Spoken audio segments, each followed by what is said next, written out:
Nangomba na Golgotha, solo Yesu, yoko fela kinga, ya solo Nangomba na Golgotha, Nangomba na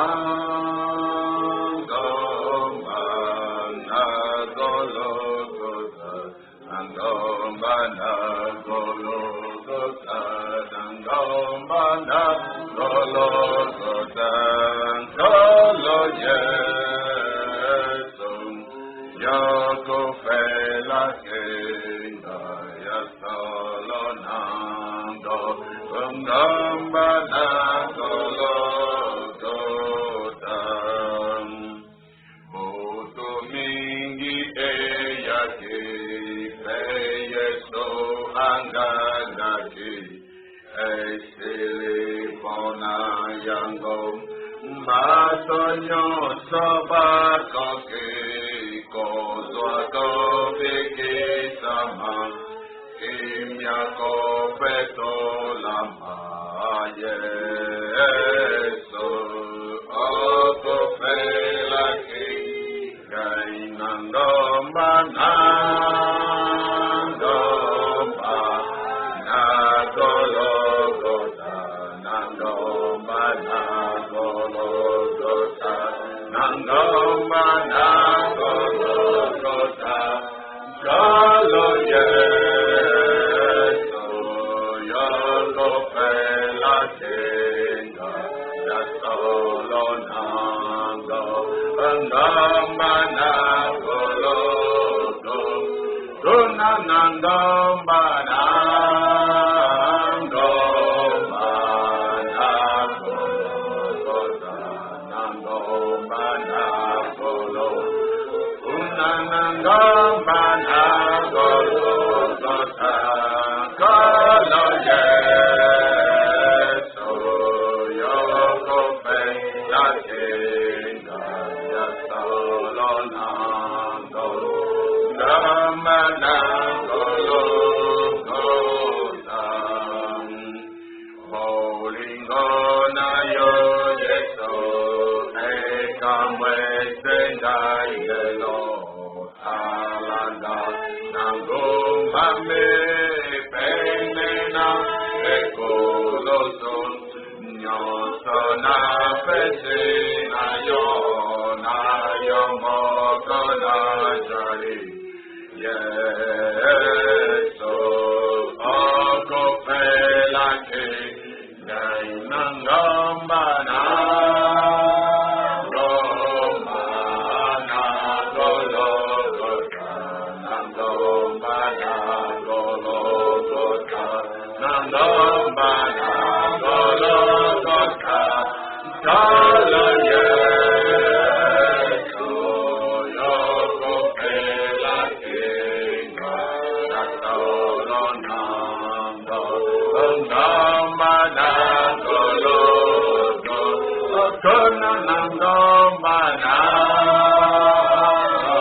Nangomba na Golgotha, Nangomba na Golgotha, Nangomba na Golgotha, solo Yesu, yoko fela kinga, ya solo Nangomba na Golgotha.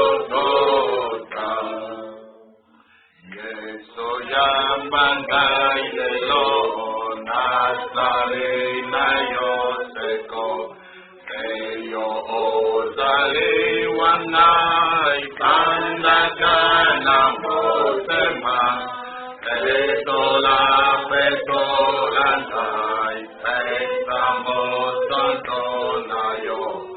Yesu, oko fela kinga, Nangomba na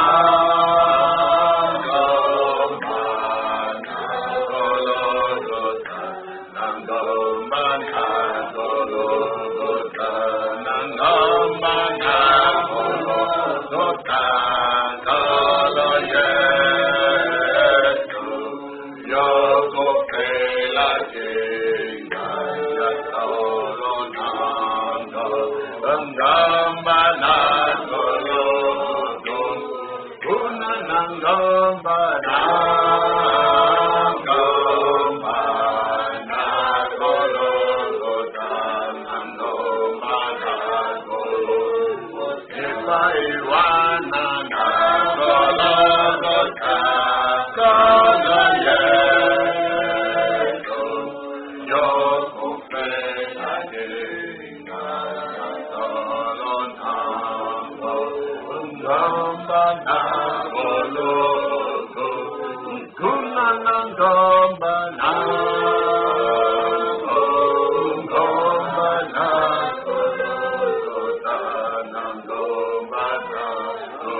Dieu Tout-Puissant, notre Père Céleste, Dieu bien-aimé, notre parent rédempteur, toi, lumière éternelle, toi, force invincible, toi, le roi des saints, qui règne éternellement, toi, le souverain des cieux, Seigneur du ciel et de la terre, qui domine en tout lieu et pour l'éternité.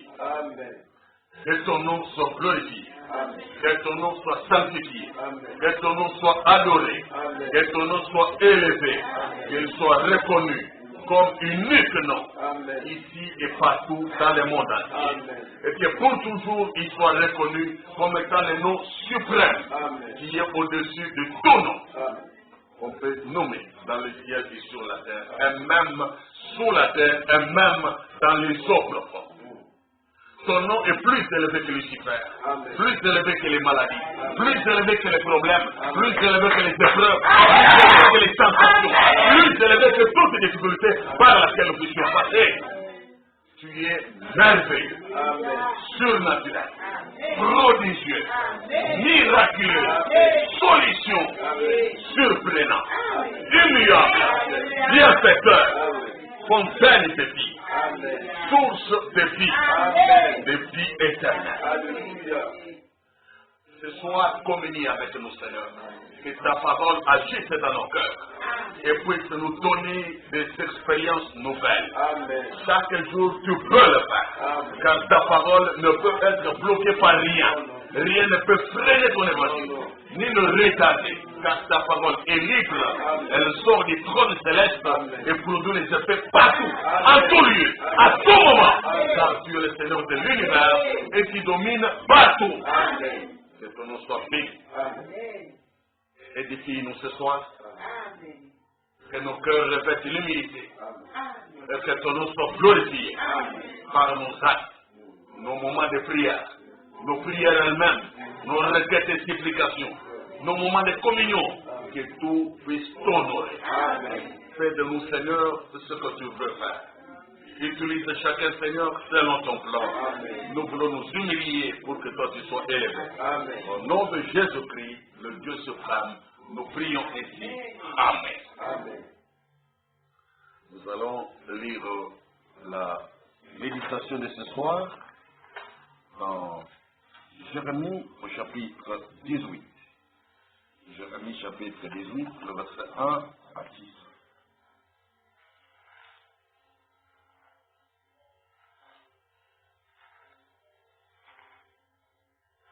Jérémie 18, le verset 1 à 6. La parole fut adressée à Jérémie de la part de l'Éternel en ce mot.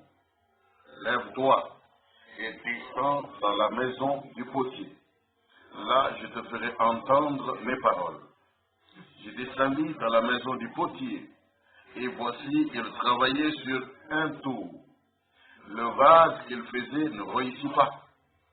Comme il arrive à l'argile dans la main du potier, il en refit un autre vase, tel qu'il trouva bon de le faire. Et la parole de l'Éternel me fut adressée en ces mots. Ne puis-je pas agir envers vous comme ce potier, maison d'Israël, dit l'Éternel? Voici comme l'argile est dans la main du potier, ainsi vous êtes dans ma main, maison d'Israël. Romains chapitre 9, versets 21, 20 et 21. Romains 9, versets 20 et 21. Ô homme, toi plutôt, qui es-tu pour contester avec Dieu? Le vase d'argile dira-t-il à celui qui l'a formé, pourquoi m'as-tu fait ainsi? Le potier n'est-il pas maître de l'argile pour faire avec la même masse un vase d'honneur et un vase d'un usage vil? Bien sûr que c'est oui et amen. Cette question biblique. Et Dieu bénisse la lecture de sa sainte parole. Et veuillez vous asseoir. Je vous souhaite, au nom du Seigneur Jésus-Christ, la bienvenue à cette méditation de ce soir. Que Dieu soit loué. Je suis allé prendre le texte du chant que nous avons chanté à mon vieux cantique de combattant. Quand j'étais croyant, nouveau croyant, vous voyez, les petites archives personnelles, j'avais rédigé les recueils de cantiques avec mon stylo, à la main. Donc là où nous avons lu ce soir, c'est là-bas. Regardez ça. Depuis plusieurs années que j'ai eu à l'époque, pour ne pas prendre les cantiques de l'église et amener ça chez moi, j'avais m'étais donné le travail de recopier à la main. Donc, faire le manuscrit du vieux cantique là. Et j'ai les recueils qu'on chantait à l'assemblée comme ça. Je ne sais pas s'il y a encore des frères et des sœurs dans les moments et les années actuelles qui peuvent avoir ce genre de courage encore. Ils peuvent écrire à la main le recueil des chants. Parfois même quand ils ont les ordinateurs, ils n'ont pas du temps pour recopier les recueils des chants. Mais nous, on l'a fait avec la main. Voilà, un témoignage historique. Ça, c'était un des cantiques.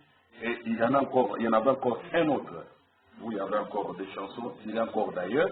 Et ça, c'était pour mon exercice et mes louanges, mon service d'adoration personnel. Ne dites pas, c'est parce qu'il était prédicateur, loin de là. Je ne savais rien d'être un prédicateur, je n'en avais ni ambition, ni idée, mais j'avais l'amour pour le Seigneur et le zèle pour la cause du Seigneur, le zèle pour l'œuvre de Dieu, ça m'a fait faire ça. Donc, prendre le cantique, recopier à la main, et j'ai produit par moi-même un recueil personnel.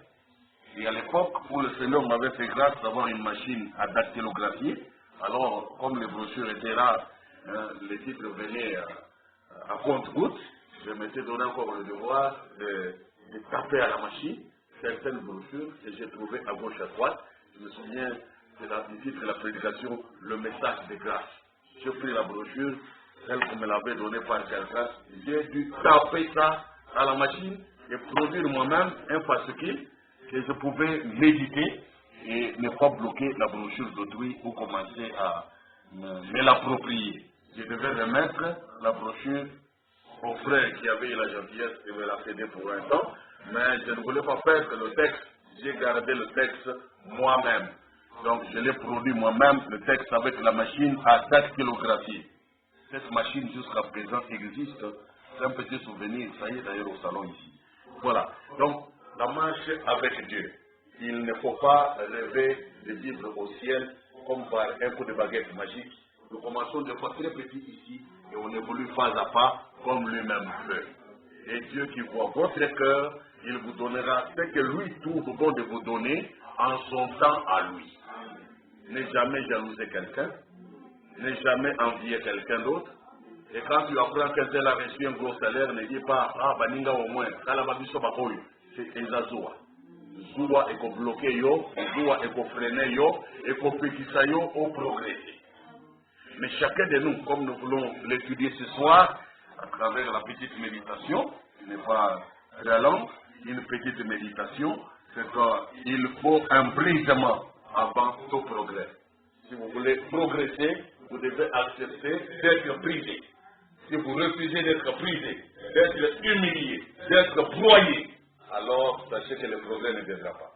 Avant tout progrès, il faut passer par un brisement. Et pour nous, ça doit être un brisement intérieur, le brisement du cœur.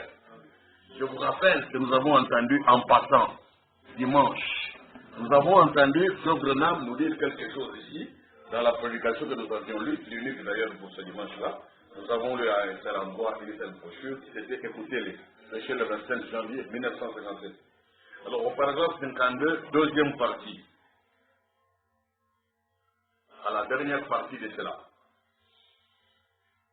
Savez-vous que c'est ce qu'il nous faut? Savez-vous que c'est ce qu'il nous faut? Je répète, il y a des phrases qui ont été lues, mais on n'avait pas beaucoup hésité. On a juste lu en face. Vous devez avoir un brisement avant que vous puissiez avoir un remodelage.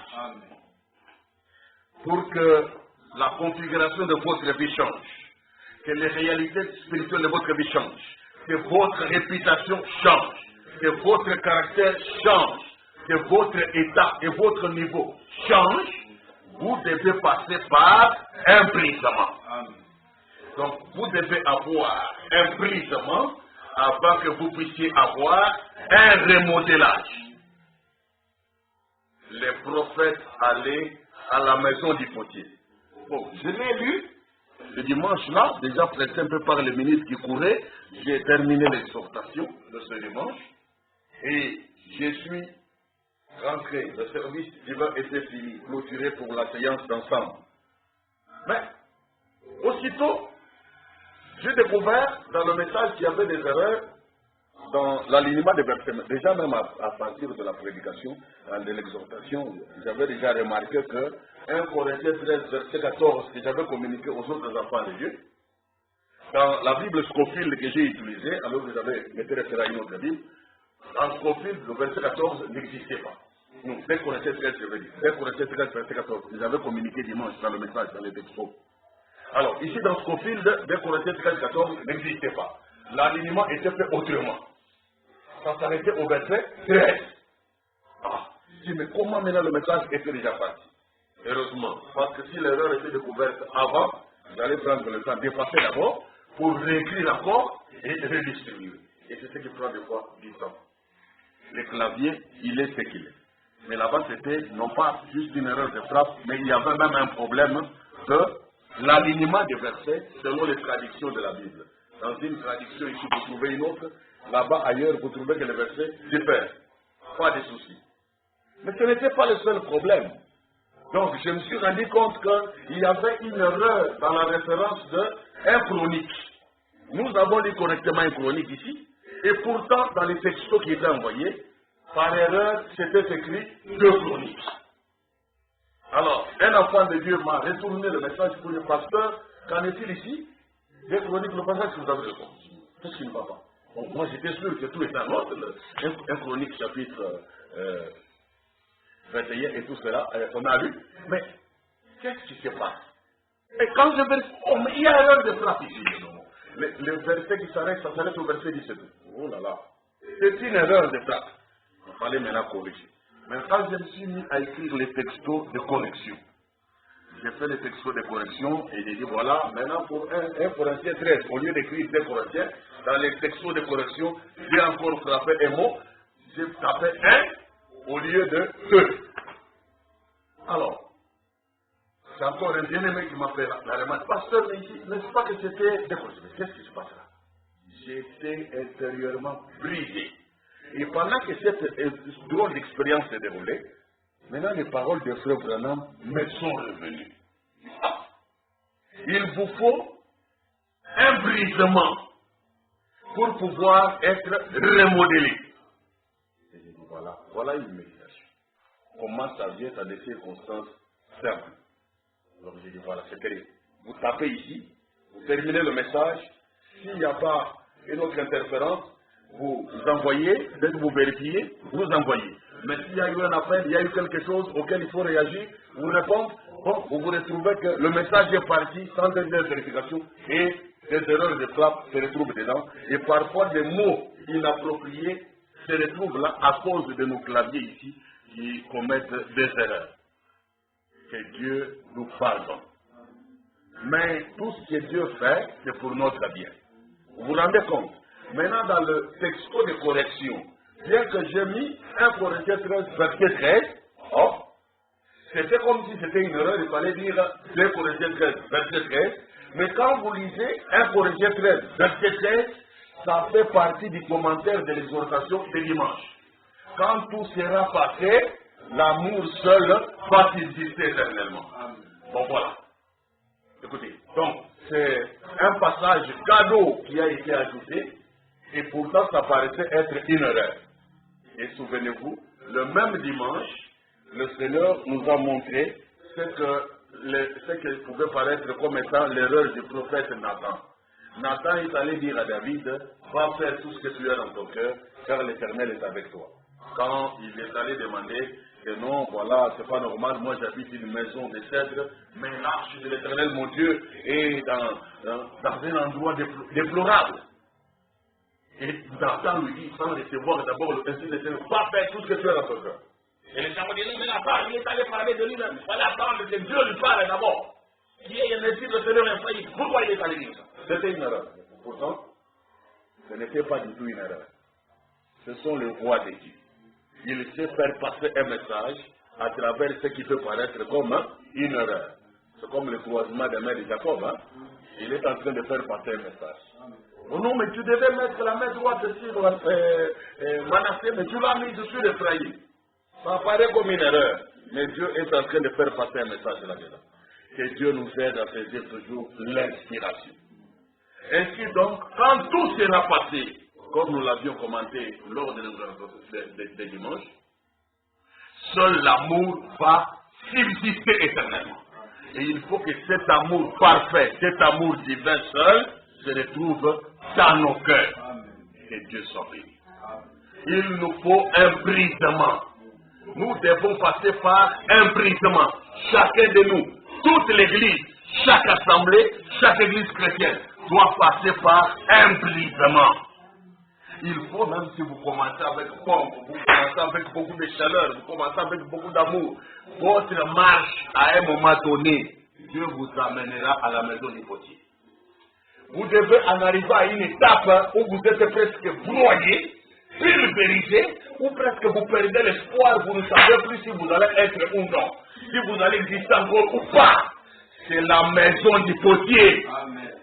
Et quand vous traversez la maison du potier, même si c'est une forme de balai, vous devez savoir qu'après cela, Dieu va vous remodeler. Amen. Il va vous refaçonner. Amen. Et vous aurez une nouvelle étape de marche, vous aurez de nouveaux témoignages, Amen. De nouvelles expériences. Amen. Ça, c'est le chemin des enfants de Dieu. Amen.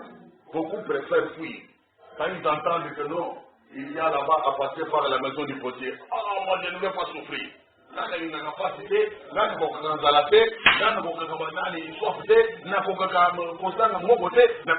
il doit passer par là. Amen. Il te faut de quoi en arriver au point où tu manques de tout. Toi qui avais tout, Dieu peut t'amener dans un état où tu manques de tout. Amen. Que Job dans la Bible soit votre exemple, c'est ce que nous sommes en train de dire là. Job avait tout.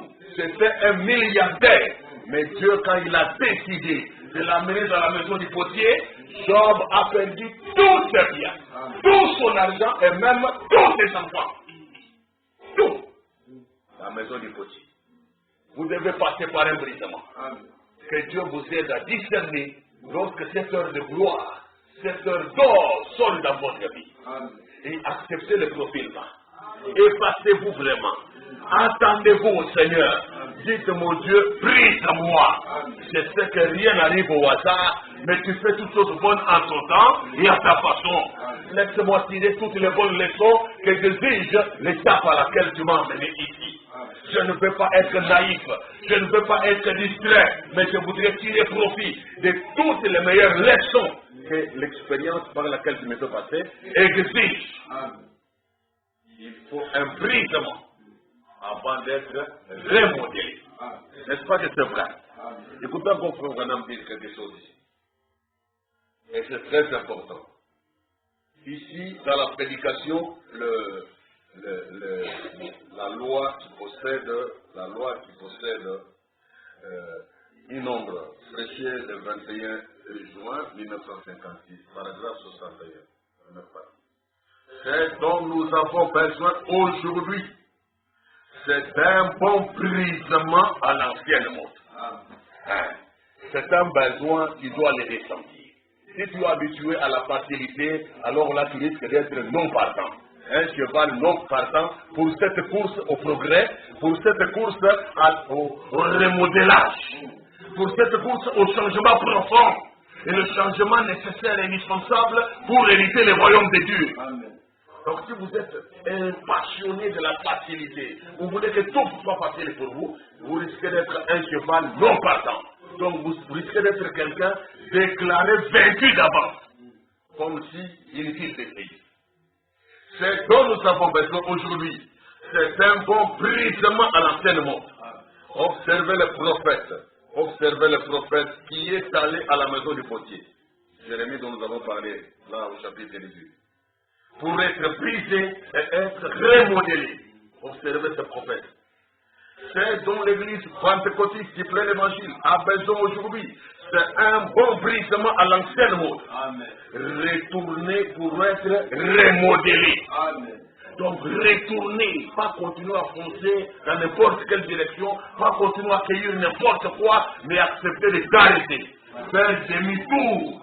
C'est comme si tu retournais derrière. Mais pour que tu puisses voir Dieu, s'il était arrivé que par mégarde, tu avais laissé Dieu derrière toi, pensant qu'il est toujours devant, alors que tu te conduisais toi-même, alors que tu faisais les choses de toi-même, depuis un temps, sans remarquer que tu as laissé passer Dieu derrière et que tu n'as plus de conducteur à part toi-même. Il faut retourner pour être remodelé. Chaque jour, il faut passer par là. Chaque mois, chaque année, nous avons besoin de cet exercice. C'est dont l'église pentecôtiste du plein évangile a besoin aujourd'hui. C'est un brisement à l'ancienne mode. Retourner pour être remodelé.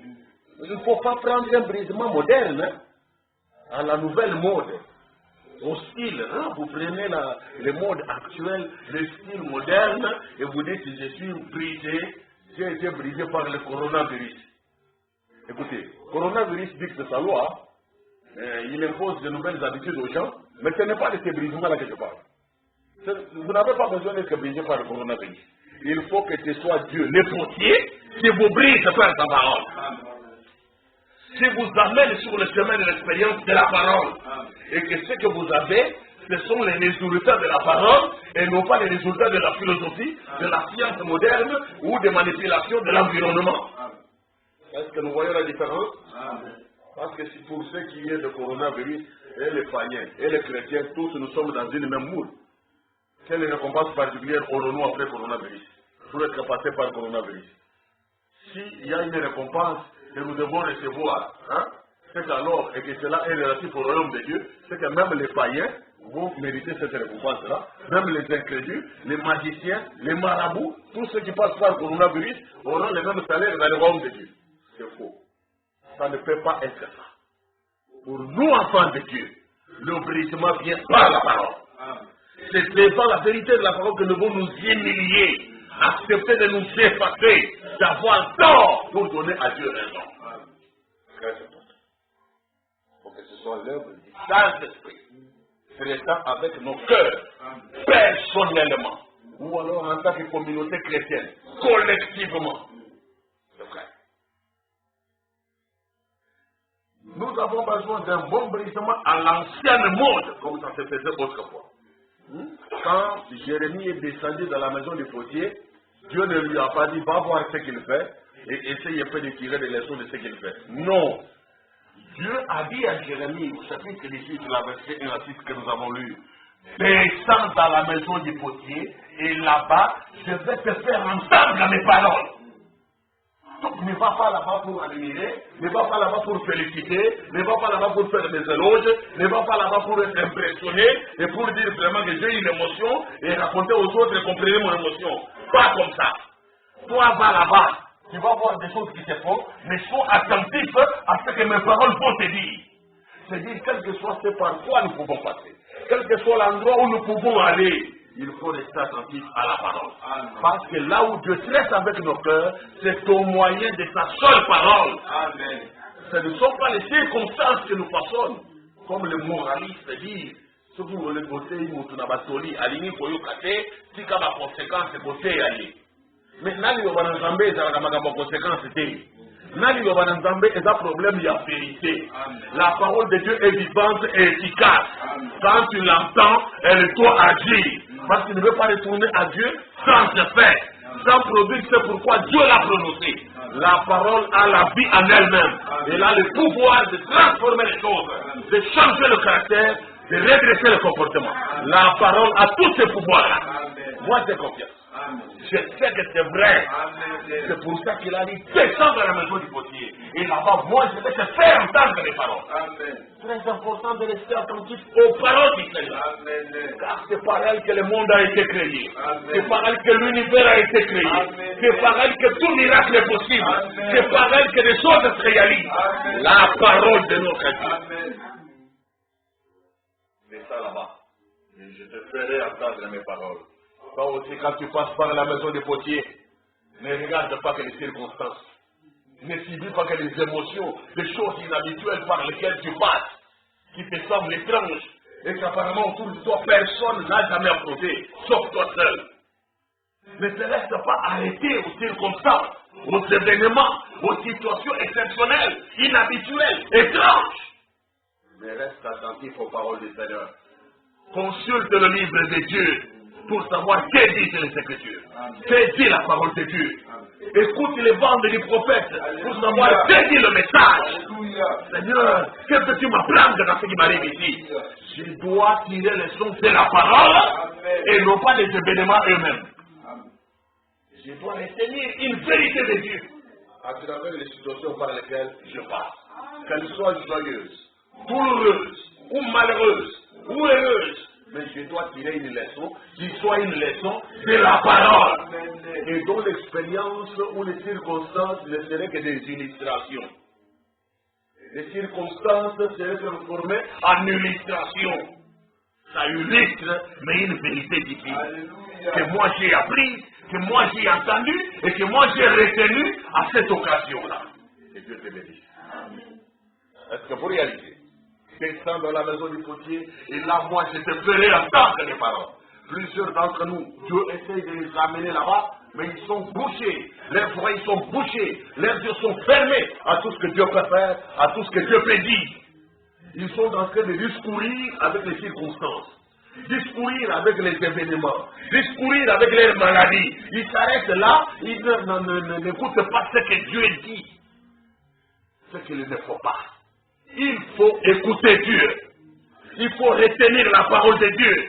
Il faut comprendre la volonté de Dieu. C'est important chaque jour pour nous. Vous voulez être remodelé. Vous voulez de nouvelles expériences, de nouveaux témoignages. Vous voulez du progrès. Alors passez par le brisement. Allez dans la maison du potier. Et quand vous y passez, soyez attentifs à ce que Dieu dit. Retenez toujours la parole du Seigneur. C'est vrai. Dans le sermon d'histoire de ma vie, prêché le 19 avril 1959, paragraphe 302, vous savez, ce dont l'Église a besoin aujourd'hui, c'est un brisement. La même pensée. Ce dont l'Église a besoin aujourd'hui, c'est un brisement. Même l'Église, pas seulement toi à titre individuel, même l'Église aussi, en a besoin. Nous devons aller à la maison du potier, n'est-ce pas? notre théologie règle, de notre propre fabrication, parfois ça ne marche pas tellement bien. Ce qu'il nous faut, c'est un brisement à l'ancienne mode, pas à la nouvelle mode, pas style à Nicoloyo, mais il faut un brisement à l'ancienne mode pour dire, mais autrefois, au temps de l'église primitive, au temps de la Pentecôte, comment les gens étaient-ils brisés? De quelle façon Dieu brisait-il ses enfants? Je voudrais que cela nous soit restauré. Amen. Que ce brisement-là nous revienne. Alors nous serons sûrs de traiter avec le même Dieu. Et nous serons sûrs de récolter les mêmes effets. Nous serons sûrs de mériter les mêmes récompenses que les saints d'autrefois. Un brisement à l'ancienne mode. Notre théologie, règle de notre propre fabrication. Parfois, ça ne marche pas tellement bien. Ce qu'il nous faut, c'est un brisement à l'ancienne mode. Une repentance dans nos cœurs. Nous adoucir devant Dieu. Est-ce là tous ceux qui sont prêts à se lever maintenant? Hein? Ce qu'il nous faut, c'est un brisement à l'ancienne mode. Une repentance dans nos cœurs. Comment les gens d'autrefois étaient-ils brisés? Ils expérimentaient l'impact et les effets de la repentance dans les cœurs. Pas des excuses dans la bouche, mais la repentance dans le cœur. Un cœur réellement brisé, affligé, regrettant, pleurant. De voir ce qu'il a fait de mal, de voir ce qu'il a fait de désagréable, de voir ce qu'il a fait de contraire à la volonté de Dieu, de voir et repenser ce qu'il a fait contrairement à la parole du Seigneur. Il nous faut en arriver là. C'est ça l'ancienne mode, il faut la repentance. Et amen. C'est vraiment amen? Oh, Dieu merveilleux. Ce qu'il nous faut, c'est un brisement à l'ancienne mode, une repentance dans nos cœurs pour nous adoucir devant Dieu. Amen. Des fois, nous sommes trop revendicatifs. Des fois, nous sommes trop capricieux devant Dieu. Nous sommes des fois trop exigeants de ceci et de cela. Mais au lieu d'être doux, comme la Bible a dit que votre douceur ne soit connue tous les hommes, oh non, là on n'est pas capable. Fainéant côté douceur. Mais nous sommes en train de réclamer toujours des choses chaque fois que nous avons devant Dieu. Adoucis-toi, brise-toi pour connaître les progrès. Efface-toi, dis-toi te briser afin de connaître le vrai progrès. Parce que sans brisement, le progrès est illusoire. Imaginez, aléatoire, que Dieu nous aide. Tout est fait dans un but. Nous trouvons ici dans les Proverbes chapitre 13, au verset 4, que Dieu fait tout dans un but. Il fait même le méchant pour les jours du malheur. Donc vous voyez que Dieu qui est le potier, il fait chaque chose et toute chose, même tout humain, dans un but. Proverbe 16, verset 4. L'Éternel a tout fait pour un but. Même le méchant pour les jours du malheur. Béni soit le nom du Seigneur. Imaginez, même le méchant pour les jours du malheur. Dieu les fait. Il sait qu'il va amener le malheur, mais Dieu les fait. Il lui donne le souffle de vie, il lui donne la bonne santé, des fois plus que toi qui fais le bien, pour qu'il aille faire le mal, qu'il aille faire créer des malheurs, des troubles, tout ça, qui vont faire du mal au cœur des autres. Mais Dieu lui donne la santé. Dieu lui donne la force de faire d'agir. C'est dans un but. Dans un but toujours. Pour un but.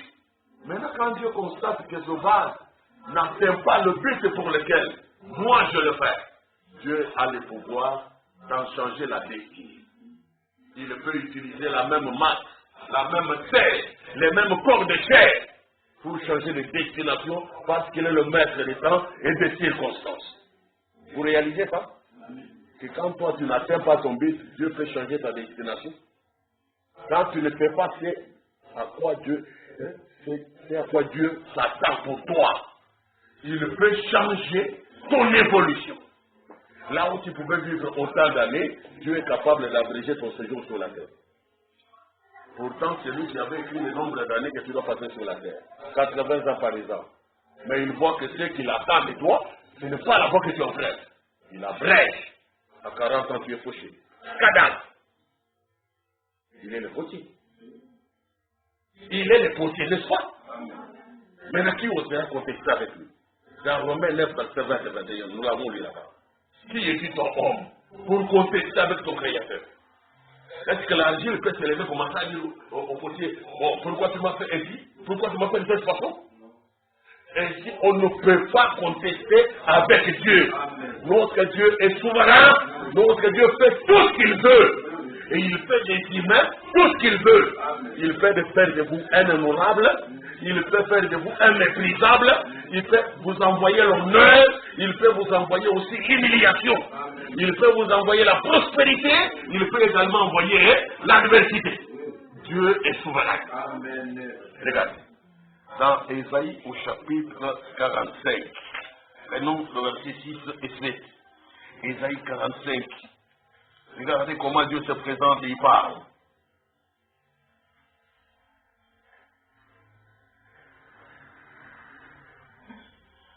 Verset 6 et 7. C'est afin que l'on sache, du soleil levant au soleil couchant, qu'à part moi, il n'y a point de Dieu. Amen. Je suis l'Éternel et il n'y en a point d'autre.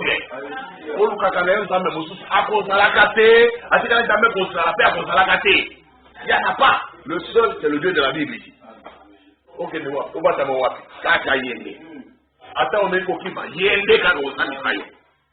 C'est vrai. Je forme la lumière et je crée les ténèbres. Ça, c'est Dieu. Je donne la prospérité et je crée l'adversité. Ça, c'est Dieu. Moi, l'Éternel, je fais toutes ces choses. Il fait tout ça. Toi qui t'étonnes, les émotions s'étonnent, les sentiments sont surpris. Mais Dieu, lui, ne s'étonne pas. C'est lui qui fait tout ça. Quand tu passes par l'adversité, tu trouves presque tout contre toi. Comme ce gaillard-là qui disait, tout contre moi, vous êtes des jaloux, c'est tout. Hein? Quand vous passez par des moments comme ça, c'est pas par hasard. Il y a un Dieu là-haut. Il y a un Dieu là-haut qui vous fait passer par là. Maître des temps et des circonstances. Il vous laisse monter, des fois comme si vous avez gâté beaucoup d'argent, mais il vous amène aussi en prison, et vous vous demandez comment, je n'ai rien fait, on ne m'a donné aucun frère. Vous vous retrouvez en traitant d'abord en Macao. C'est Dieu qui amène les gens dans vous. Dieu, il est souverain et il contrôle tout. Rien n'échappe à Dieu. Que personne ne vous trompe. Que Dieu somnolait un peu, et cette chose, le diable a réussi à le faire pour échapper à la vigilance de Dieu. Non. Dieu voit tout. Amen. Il est au courant de tout à tout moment. Et il contrôle. Il exerce son pouvoir sur cette chose. Même sur Lucifer, sur chaque démon, sur tous les sorciers, les féticheurs, les marabouts. Tous ces gens-là, ils dépendent de Dieu. Amen. Si Dieu ne veut pas qu'ils fassent une chose, ils ne feront rien. N'est-ce pas vrai?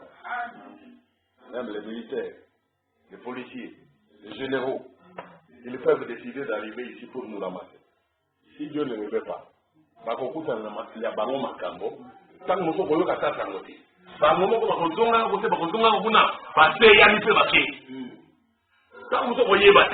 Mais Dieu fait des choses, il n'est pas obligé de tout nous informer.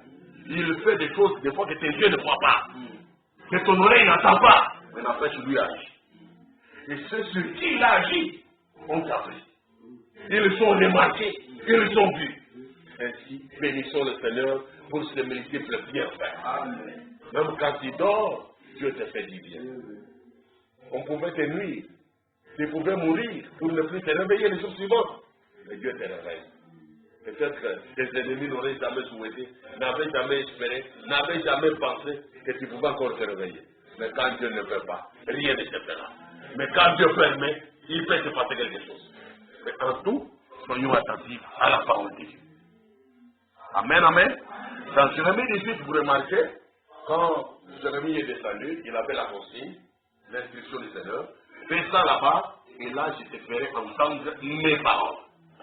Quand il est descendu, il a trouvé le potier qui travaillait sur un tour.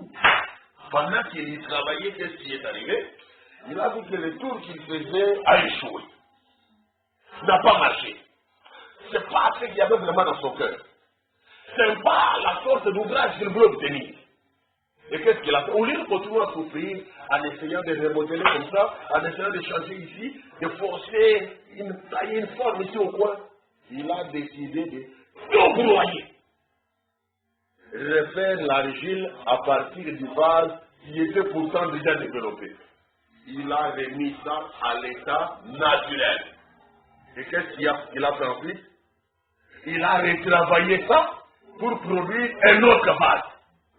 Donc au lieu d'aller puiser une terre nouvelle, une argile nouvelle quelque part, et dire, ça comme ça ne marche pas, je le mets d'abord en réserve, je le mets d'abord de côté pour aller, je vais aller puiser sur notre fil une autre quantité d'argile, comme ça je fabrique un nouveau vase. Le potier n'a pas fait ça. Parce qu'il est maître de l'argile. C'est lui qui en décide, hein? Il dit, Takayo Obeliwana. N'a pas envie de partir. C'est ça le brisement. Il a tout broyé, alors tout broyé. Toute la forme décomposée. Toute la forme perdue. Bon, il prend encore là, il remet de l'eau dedans, et c'est redevenu la pâte. C'est ainsi que toi, l'homme, tu es poussière de la terre, et tu retourneras à la poussière de la terre. Nos corps ici ne sont rien.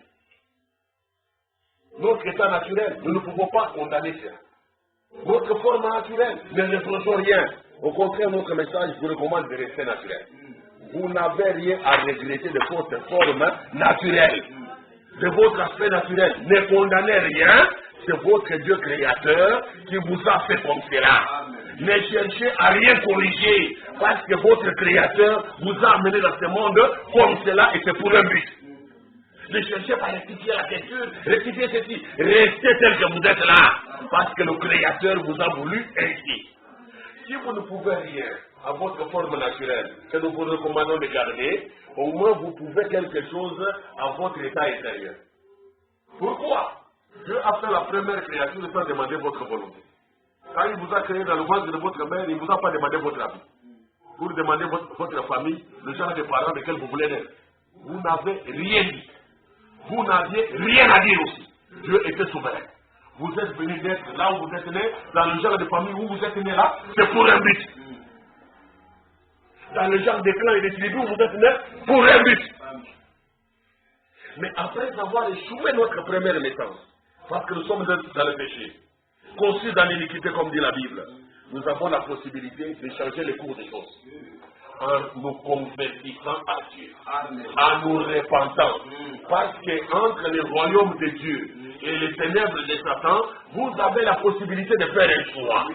Entre le ciel et l'enfer, vous avez la possibilité de faire un choix. Donc vous pouvez faire un choix pour déterminer votre nouvelle destination. Et amen. Même si vous êtes né dans le péché et que vous êtes privé de la gloire de Dieu, mais la conversion, la repentance, la décision d'accepter Jésus-Christ, d'accepter sa parole, aura de l'impact, aura un changement obligatoire sur le cours de votre destination future éternelle. Donc, dans la première vie sur terre, la première naissance, j'ai échoué, je ne pouvais rien, j'ai suivi. Mais pour la nouvelle naissance, Dieu me donne la possibilité de faire mon choix. Je peux choisir. Et Branham m'a dit, il y a un ciel à gagner, il y a une affaire à sauter. Tu peux faire un choix. Dieu a dit, je placerai devant toi la vie et la mort. Choisis la vie. J'ai placé devant toi le malheur et le bonheur. Le malheur en désobéissant au commandement de Dieu et le bonheur en obéissant au commandement de Dieu. Choisis le bonheur. Tu peux choisir le cours des événements dans ta vie, par ton choix, par ta décision. C'est possible. Étant déjà dans ce corps, étant encore vivant, tant que tu n'es pas encore mort, le changement est possible. Tu peux réorienter les choses.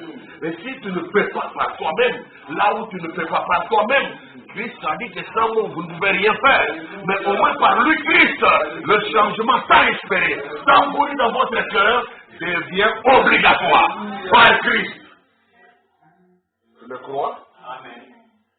Par lui, Jésus-Christ, Tout devient possible. Ne laisse pas le diable te voler tes privilèges. Ne laisse aucun démon voler tes avantages. Tu es un enfant privilégié. Alors les pouvoirs que Dieu te donne, exploite-les correctement contre les forces des ténèbres, contre les forces du péché, contre les puissances de l'iniquité. Utilise les pouvoirs que Dieu t'a donnés en tant que croyant, en tant que décideur. Tu peux choisir. Et il y aura des conséquences, il y aura des résultats, il y aura le changement. C'est bien vrai. Par lui, Jésus-Christ, avec Dieu de la Bible, nous ferons des exploits. Et lui, Dieu écrasera nos ennemis. Vous remarquez que c'est effectivement ça. Et Dieu a dit au prophète Jérémie, celle que tu as vu l'argile dans la main du potier là, et celle que le potier s'est comporté à l'égard de l'argile là, et même de son vase là, c'est ainsi que vous, enfants d'Israël, vous êtes dans ma main. Comme pour dire, je fais de vous ce que je veux. Et personne ne me juge, personne ne me conteste, personne ne peut ouvrir sa bouche et commencer à dire quelque chose de concret. Soumettons-nous. Je prends dans les sermons les témoins. Paragraphe 57 et 58. Les témoins. Je vais terminer par là. Comme il est bientôt 20 heures. Les témoins. Paragraphe 57 et 58. Prêché le 5 avril 1953. Je me rappelle il y a longtemps, quand nous venions ici, on jouait là à la croix au piano. Hein? À la croix, oh mourir mon sauveur. J'étais venu briser des douleurs. Vous connaissez le chant, non? Je me rappelle, il y a longtemps, quand nous venions ici, on jouait là à la croix, au piano. Quand la cloche sonnait et qu'on entrait, il était difficile de trouver un œil sec dans l'église. Vous voyez l'église, vous prenez un péché. Et vous, l'église où vous priez, hein? Comparez un peu. Pendant que cette chanson jouait, parfois on n'a même pas un prédicateur pour nous entretenir, pour nous exhorter, pour maintenir la flamme. Mais juste cette chanson-là, pendant qu'elle jouait, écoutez, je me rappelle il y a longtemps, quand nous venions ici, on jouait là à la croix, au piano. Quand la cloche sonnait et qu'on entrait, il était difficile de trouver un œil sec dans l'église. Tout le monde pleurait lentement, la douceur. Mais aujourd'hui, dans la plupart des assemblées, c'est devenu quoi? C'est devenu difficile de trouver quelqu'un qui pleure. Juste le contraire de la bonne chose que nous devrions avoir. Et nous trouvons ça normal. Quand nous sommes le temps de prier, nous, vite, les yeux sont tous secs, en train de se placer à gauche à droite, tout noyer les yeux à ne rien faire, pendant que c'est le moment de prière. Et il est difficile de trouver des yeux qui déversent de larmes. Vous êtes conscient que nous disons la vérité. Mais où est parti ce brisement? Pourquoi cet état d'endurcissement? Pourquoi cet état de formalisme? Quelque chose ne va pas. Nous nous sommes habitués aux choses de Dieu. Et nous venons devant Dieu comme par coutume, comme si c'était une certaine contrainte, comme si on nous a forcé. Alors que c'est une question de décision et une affaire d'amour envers Dieu. Mais comment c'est devenu difficile de trouver les yeux qui répandent des larmes dans l'église? Et quand quelqu'un essaie de déverser de larmes, il est mal vu. Il regarde, ah, peut-être, j'ai un problème, il y a beaucoup de gens qui passent à moi, donc on ne peut même pas imaginer qu'il y a la spiritualité dans tout ça. Tellement c'est devenu étrange, inhabituel. Honte à nous! Je dois dire honte à nous. Nous avons rétrogradé. La spiritualité s'est envolée. Nous sommes devenus lourds, embêtés, formalistes. Honte à nous. Maintenant, Branham Tabernacle, il y a des années, il dit, il était difficile de trouver un œil sec dans l'église. Tout le monde pleurait. lentement, la douceur. J'aime vraiment la vieille manière, la douceur là. Vous devez être adouci dans la présence de Dieu. Toute votre nervosité doit partir. Toute cette tension nerveuse liée aux soucis, au manque d'argent, aux problèmes financiers, aux problèmes conjugaux, aux problèmes de mariage, aux problèmes familiaux. Toute cette tension, quand vous arrivez dans la présence de Dieu, ça doit être adouci, atténué, disparaître. Amen. Parce que quelqu'un est entré dans la présence du consolateur. Alléluia. C'est lui qui change les choses dans nos vies, qui change notre être intérieur. La douceur, la tendresse, la puissance du Saint-Esprit, un brisement. Avant de pouvoir donc faire du progrès, nous devons premièrement être brisés. Le tabernacle chrétien, c'est que vous concerne. Où que vous soyez, mon frère, ma soeur, que si te concerne, ne lave pas les mains comme Ponce Pilate pour dire que non, je suis innocent. Sache que ça te concerne. Nous devons revenir à ce brisement. Avant de pouvoir donc faire du progrès, nous devons premièrement être brisés. Et c'est la pensée même de notre méditation ce soir. Il faut un brisement avant tout progrès. C'est vrai.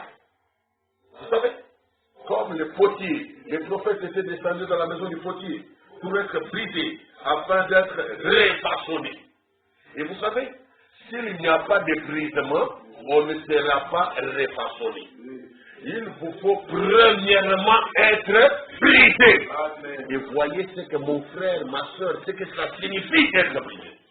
Et quand nous allons dans la présence de Dieu, quand c'est pour nous le moment de nous approcher du trône de grâce, du trône de miséricorde, regardez dans quel état de profondeur spirituelle, d'humilité et de brisement de cœur nous devons nous retrouver. Au point que les larmes coulent d'elles-mêmes sans effort. Vous pleurez sans que personne ne vous aille frappé.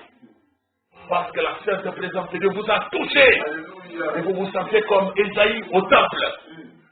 Malheur à moi. Je suis un homme impur qui vit au milieu d'un peuple impur. Mais mes yeux ont vu le roi, le saint des saints. Je l'ai vu moi. Un indigne comme moi. Et les larmes coulent de vos yeux. Il était faux. Passer par ce moment. Sans quoi, il n'y a pas de progrès. Tu vas tourner en rond pendant longtemps. Tu vas stagner, stationner pendant longtemps. Ah. Et c'est juste comme la terre. Si vous allez avoir une récolte de produits des champs, revoyez.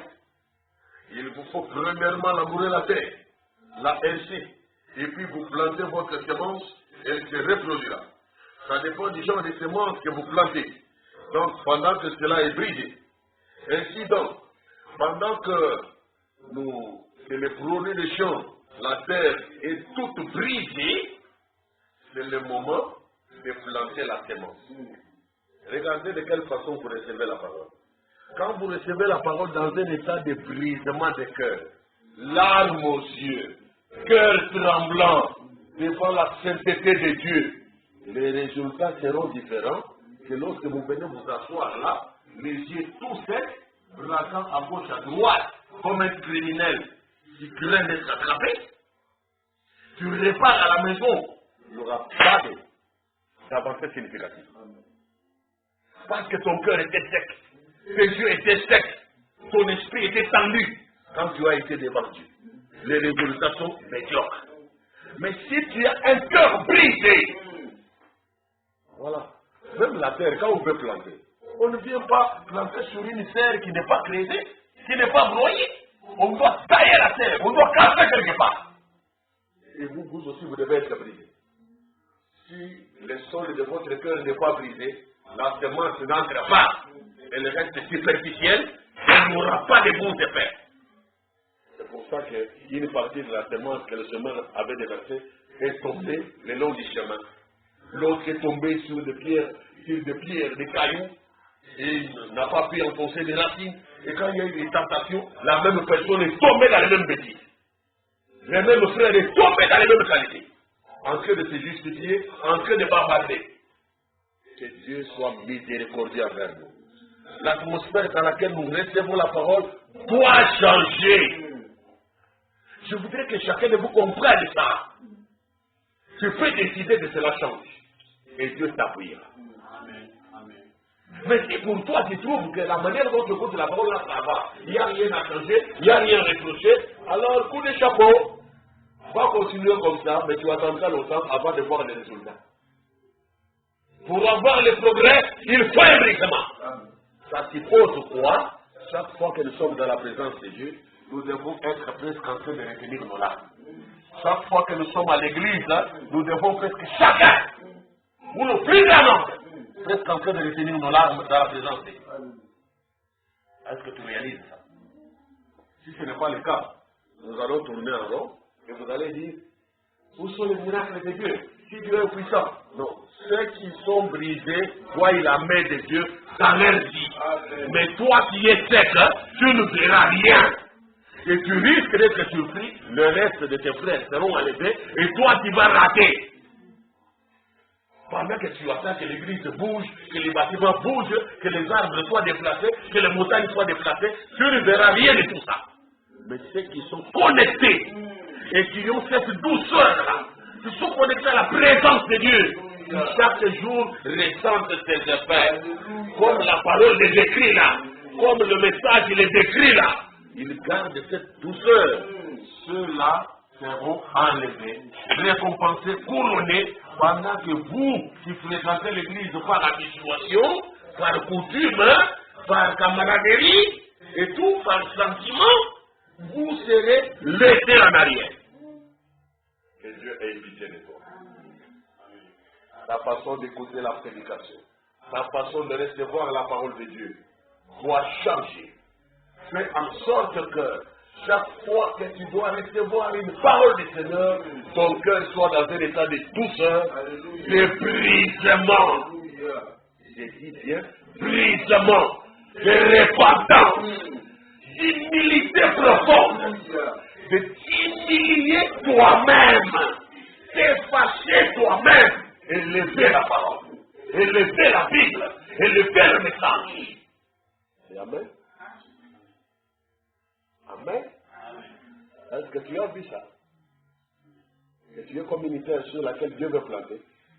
Mais si la terre n'est pas brisée, la semence ne va pas entrer. Les grains ne vont pas entrer. Conséquence, ça ne va pas germer. Après ça, ça ne va pas produire. Là. Il faut un brisement. Il faut un brisement pour espérer la récolte. Ne venez pas là dans une coutume, dans un état de tiédeur de la Odyssée. Vous devez avoir un cœur brisé. Un esprit conquis à l'intérieur. Nous reviendrons. Frère Branham, prions pour vous, pour que vous soyez brisés. Que vous soyez brisés. Nous allons essayer d'y revenir, Dieu voulant. Que Dieu bénisse cet extrait de la méditation. Et que cela amène un changement dans votre vie. Je souhaite vraiment ça. Je prie que Dieu vous amène un changement dans votre vie. De par la parole que vous venez d'entendre. De la même façon que ceux des enfants de Dieu qui ont reçu l'exhortation relative à la prière familiale, j'ai reçu les échos, déjà même avant que l'audio ne soit envoyé, des familles qui ont changé de comportement. J'espère que toi aussi qui m'entends maintenant, tu as eu à changer de comportement chez toi. Ceux qui n'avaient jamais, il y a quelqu'un qui avait dit, depuis que nous avons cru ce message, nous n'avons jamais fait la prière familiale le matin. Jamais. Mais depuis qu'on a réussi ça, nous avons commencé à organiser ça. Vous voyez, ils ont entendu, ils sont passés à l'action. Mais pendant ce temps, vous continuez à casser les bras. Les noms, yoki, au salaire de côté. L'autre, ils sont yoki, au salaire. Ils doivent. Baninga, Sadaba de Bonayo, mais tant la ligne ne va pas en avant. Un pas en avant. Un pas en avant. Un autre membre de l'église a dit, mais ça c'est une explosion. Aussitôt entendu, mais c'est comme quelqu'un qui donne notre fondement sur lequel on venait de secouer. Et les jours suivants, les actes ont commencé. Donc, c'est comme ça que nous recevons la parole et doit produire des effets. Ce ne sont pas des discours que nous entendons aller, l'autre va faire à l'initiative, l'autre va à l'initiative Mabé, et l'autre va à l'initiative bien. Et tout. Vous ne faites pas la comptabilité de l'état des exhortations. vous devez faire la comptabilité des effets de la parole que vous recevez. Oyamini et Memeriodi Yatika. Chaque jour, nous devons changer. C'est Amen. Et Dieu te bénisse et qu'il t'apporte son secours.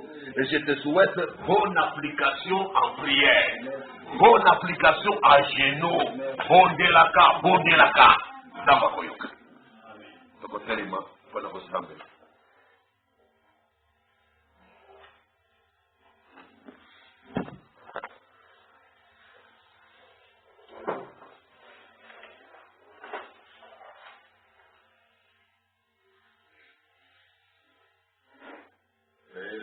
Amrinda katina mone li pelamrinda pelamrinda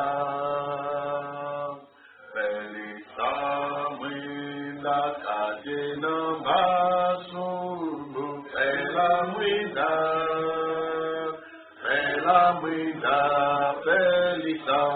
pelita minda yamonde me pelita minda yamon katina bato yamato pelita minda na yo pelita minda yamonde pelita minda yamon katina bato yamato pelita minda na yo bato mingi bako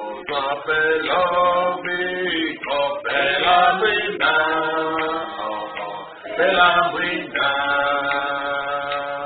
estabano lilo vaya moko de pelamrinda pelita minda yamoni mi pelita minda yango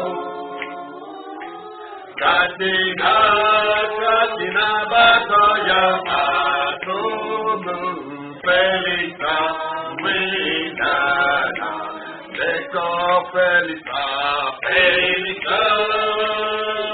minda yamondi pelita minda yango katina bato yamato pelita minda na yo wamokano pelema minda yango pelamrinda pelamrinda yakatika wa elongona bito pelamrinda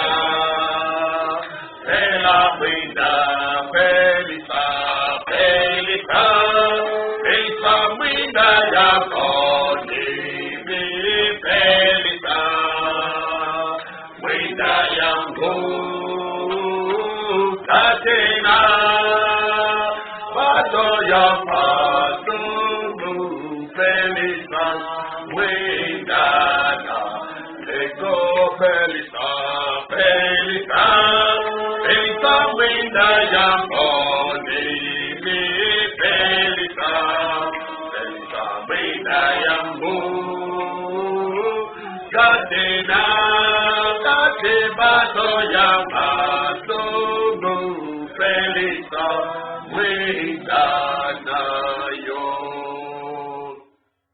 Tout le monde lève son masque. Prions chacun.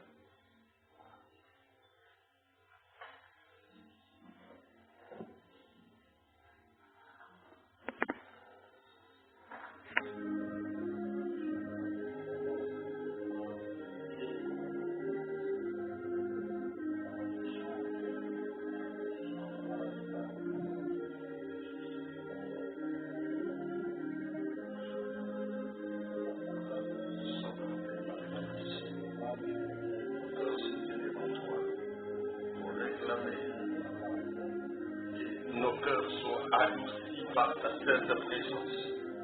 Nul cœur ne peut entrer dans ta présence et rester le bien. Et demeurer indifférent, demeurer non brisé. Seigneur Jésus-Christ, nul cœur ne peut en arriver là. Mais tu es celui qui apporte quelque chose. Tu es celui qui met du divin. Tu es celui qui apporte de ta grâce. Tu es celui qui met du changement. Tu es capable de le briser afin que la sémence de la parole trouve un endroit où être enfoui, trouve un endroit où être placé pour garder la chaleur afin de reproduire, afin de produire selon la même espèce, selon l'espèce de Dieu, selon la nature de Dieu même. C'est grâce à chacun de nous, mon Dieu. Tu es à la fois le grand maître semeur, le Fils de l'homme, c'est lui qui a semé la bonne semence. Tu es le grand maître semeur, c'est la bonne semence, le maître du champ, le propriétaire du champ, le champ de Dieu, c'est l'église de Dieu. Et tu es en même temps le grand potier qui nous taille, façonne. Tu veux nous remodeler pour changer tout ce qui a échoué dans notre intérieur auparavant, tout ce qui continue notre vieil homme en termes de caractère, en termes de défaut, en termes d'habitude. Écoute notre prière, Seigneur Jésus-Christ. Laisse que chacun soit brisé devant toi, que chacun accepte d'aller dans la maison du potier, que chacun discerne quand il est fait passer par la maison du potier, que tu puisses les tailler, les façonner, selon ton goût, selon ta propre volonté, Seigneur.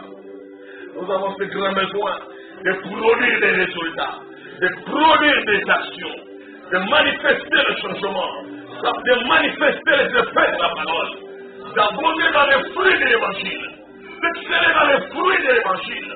Mais sans toi, Seigneur, que pouvons-nous faire? Tu as bien dit et nous les reconnaissons. C'est sans toi nous ne pouvons rien faire. C'est sans Seigneur Dieu de grâce. C'est sans Seigneur Dieu de miséricorde. Viens au secours des créatures que nous sommes.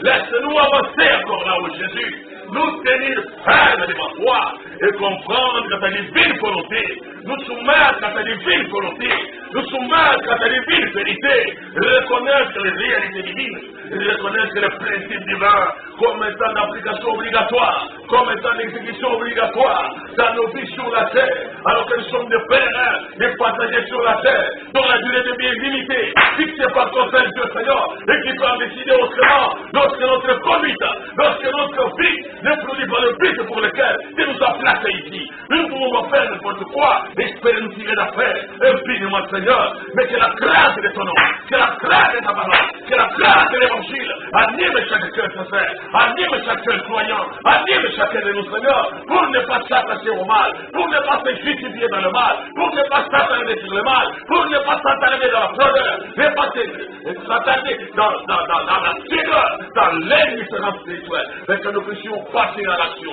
que nous puissions réclamer la chaleur, que nous puissions rechercher la restauration, le rafraîchissement, la douceur spirituelle, l'adoucissement que procure ta présence, qui procure la colonne de feu, l'adoucissement, qui calme tous les nerfs, qui calme toutes les tensions, qui calme tous les conflits, qui résout tous les problèmes, qui apporte la paix, telle que le monde ne peut la donner, qui donne la paix du cœur, la paix des cœurs, telle qu'aucun humain de la terre ne peut la donner à son semblable. Oh Seigneur Jésus, sois notre secours véritable. Viens au secours de ton Église. Viens au secours du tabernacle des chrétiens. Viens au secours de chaque frère, au secours de chaque soeur, chaque membre de l'Église qui est dans la distraction, qui est dans l'oisiveté, qui est dans l'indifférence et qui n'arrive pas à saisir la vision, qui n'arrive pas à saisir ta présence, même pas à discerner ton passage. Oh Seigneur, viens à ce secours-là, afin que ces cœurs endormis puissent enfin se réveiller, afin que ces âmes profondément endormies puissent enfin se réveiller, que par ta grâce, Seigneur, nous puissions voir ta main agissante, nous puissions voir ton secours, Jésus, nous puissions aller jusqu'au bout, nous puissions aller dans la bonne direction, au nom merveilleux de Jésus-Christ et pour ta gloire. Oh, merci Seigneur. Écoute les prières des âmes sincères, ceux qui veulent plus de Jésus, Un peu plus de Jésus, un peu plus de Jésus, un peu plus de son onction, un peu plus de son esprit, un peu plus de la mesure de Christ, là au-dedans de nous, là à l'intérieur de nous, pour accélérer le changement, pour concrétiser le changement, pour assurer le remodelage, le refaçonnage, et que nous puissions chaque jour ressembler davantage à ce que tu as comme vision et ce que tu as comme prévision au sujet de nous-mêmes, au sujet de notre vécu sur terre, au sujet de notre marche spirituelle, au sujet de notre présence dans ton église, notre présence et notre invocation de ton nom, tout ce que tu as comme prévision et tout ce que tu avais comme vision, oh Seigneur, que cela devienne de plus en plus concret. Et c'est par ton seul soutien que nous reconnaissons que c'est possible. Nous nous appuyons sur le bras éternel, nous nous appuyons sur le nom du Dieu vivant, le nom qui est au-dessus de ton nom, nous nous appuyons sur Jésus-Christ, les rochers solides, les rochers des sages, invincibles comme tout. Oh Père, merci Seigneur Jésus.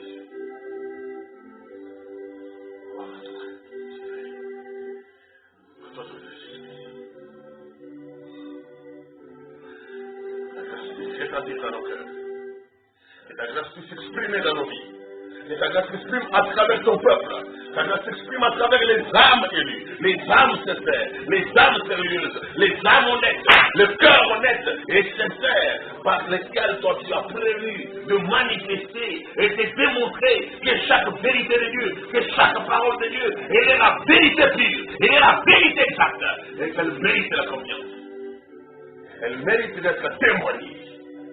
Seigneur, qu'il en soit ici. Oh, Jésus. Que ta grâce coule. Vienne sur le cœur sincère. Vienne sur le cœur humble, comme tu avais dit. Dieu fait grâce aux humbles. Il résiste aux orgueilleux. Et te verse l'amour divin dans nos cœurs. Par cette mesure de grâce. Te verse l'amour divin dans nos cœurs. Par cette mesure de grâce. Jésus, merci. Que chacun ressente sa portion. Que chacun soit rafraîchi, rénové, remodélé, refaçonné à l'image de Jésus-Christ, à l'image de la parole, à la ressemblance de Dieu, à la ressemblance de la vérité, à la ressemblance de la piété de Dieu, à la sainteté du Dieu vivant, de l'amour du Père. Nous en avons tellement besoin, Seigneur. Secours-nous suffisamment pour nous réveiller après du sommeil. Oh Dieu, gloire à ton nom pour toujours.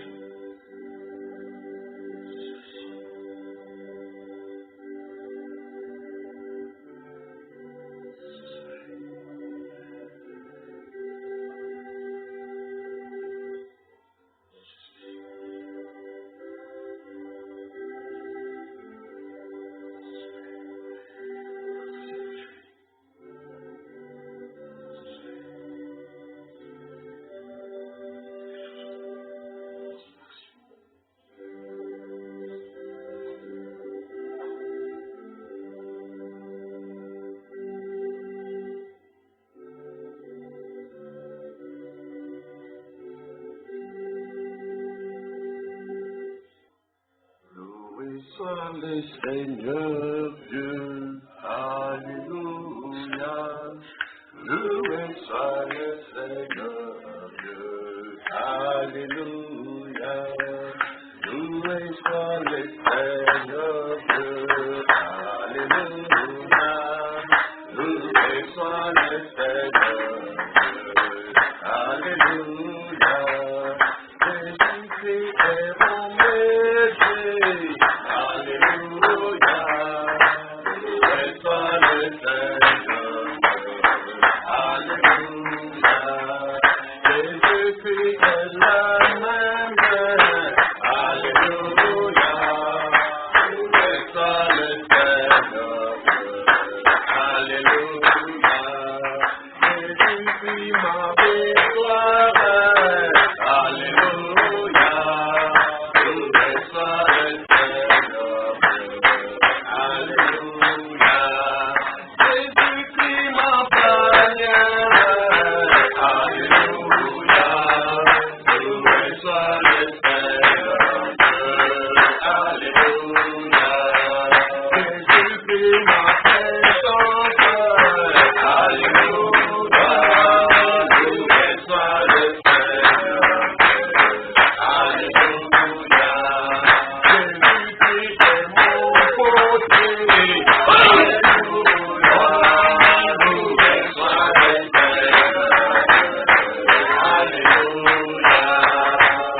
mélodie à l'ancienne mode.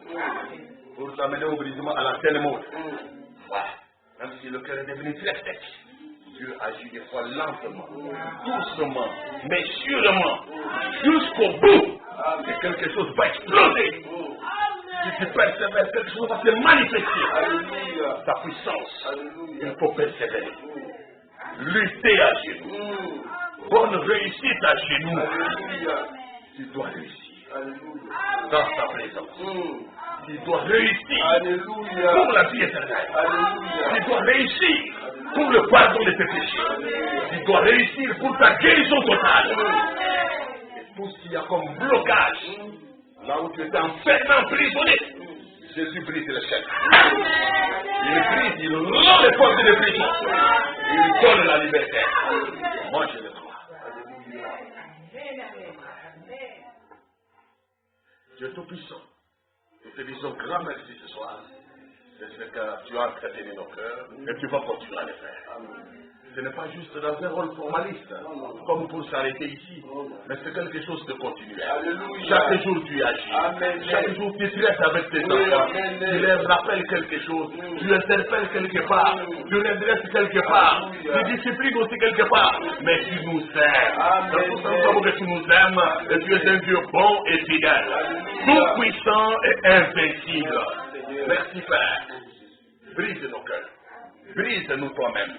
Là où nous n'arrivons pas à nous briser correctement, là où nous n'arrivons pas à nous briser de manière à te plaire, mais de ta main surnaturelle, pour donner des capacités surnaturelles et ajouter des capacités surnaturelles à nos incapacités, à nos insuffisances. Et comble-nous, Seigneur Jésus-Christ. Nous n'avons que toi, nous ne voyons que toi, nous ne croyons que toi, nous ne servons que toi, nous ne suivrons que toi, jusqu'au bout, Seigneur. Reste avec nous jusqu'au bout.